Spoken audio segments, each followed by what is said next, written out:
हमारी आज की इस वीडियो में हम आयुर्वेद के बहुत ही महत्वपूर्ण विषय स्नेह सिद्धि की विधि और स्नेह सिद्धि की सावधानियां और इसके साथ सवीर्यता विधि के बारे में जानेंगे। तो इन सभी विषयों को अच्छे से जानने और समझने के लिए वीडियो को अंत तक जरूर देखिएगा।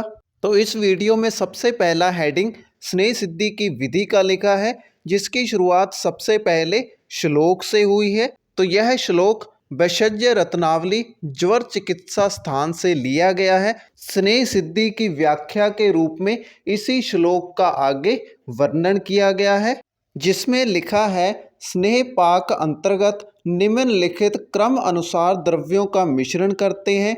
पहले मूर्छित गौघृत को भगोने में डालें, तत्पश्चात क्रमश औषधि, क्वाथ, दूध, औषधि कल्क आदि डालकर मंद अग्नि पर निर्मल एवं निर्जल होने पर्यंत पकाते हैं।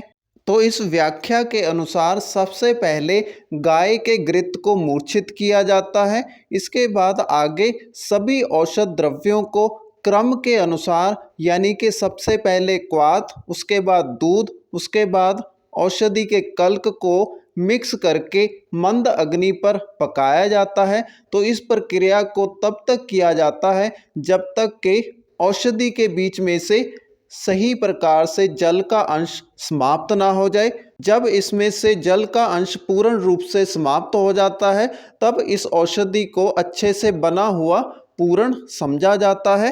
तो इस प्रकार से औषधि की निर्माण विधि पूर्ण होने के बाद औषधि को संभालकर कांच के बर्तन में डालकर सुरक्षित रख लिया जाता है।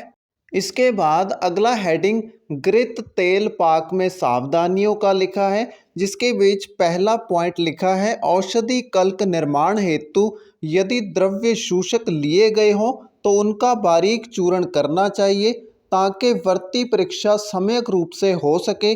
तो यहाँ पर सबसे पहली सावधानी वर्ती परीक्षा करने में होने वाली आसानी या मुश्किल के अनुसार बताई गई है। तो जिसमें वर्ती परीक्षा करने के लिए आसानी हो, इसीलिए चूर्ण को बहुत बारीक करना चाहिए।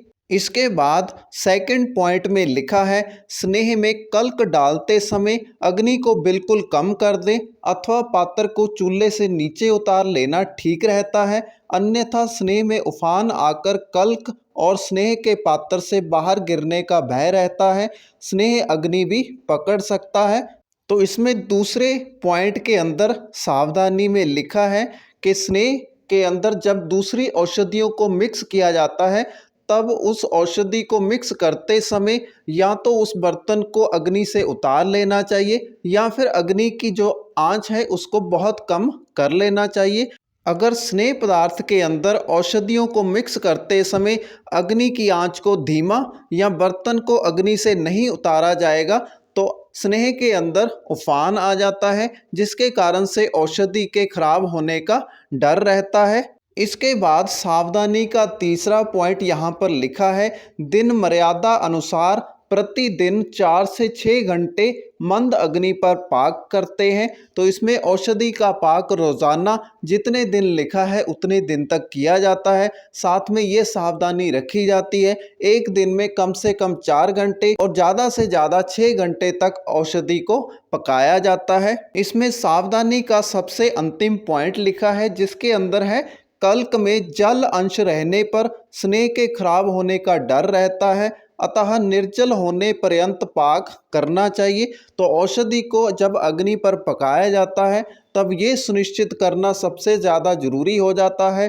कि उसके अंदर जल का अंश बिल्कुल भी ना हो, तब उसे पूर्ण समझना चाहिए। तो इसी पॉइंट को यहाँ पर सावधानी के अंदर लिखा है।